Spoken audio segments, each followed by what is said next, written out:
Hey, what's up everybody? This is Danny with Growing Together, a garden story where beginner gardeners come to grow. So today on our fig bit, I kind of like that, fig bit, right? So in fact, I'm gonna put this out on Tuesday. So I'm gonna call this Tuesday Fig Bit. New series coming at you. So today on Tuesday's Fig Bit, I wanted to show y'all a little something maybe I got some confusion about. So this fig tree right here, I purchased at a local garden supply store. They had lots of figs, and what this is labeled is an LSU Gold.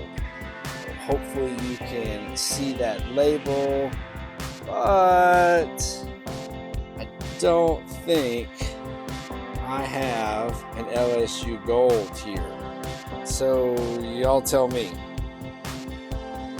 Pretty positive this one is mislabeled, not the garden center's fault, 100%. They order the figs, they get the figs, they sell the figs. They don't grow the figs.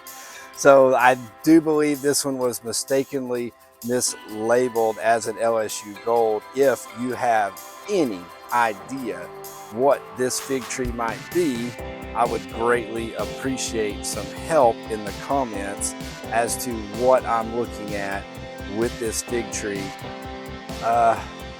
While I know this is not the garden center's fault, I'm also one who believes that devil's in the details. I really appreciate knowing what I am growing, and in this case, I have no idea. Drop me a comment below. Hey, if you like this, give me a like, subscribe. We'll start a new series called Tuesday Fig Bits. Hey everybody, thanks for watching. Never stop learning, never stop growing.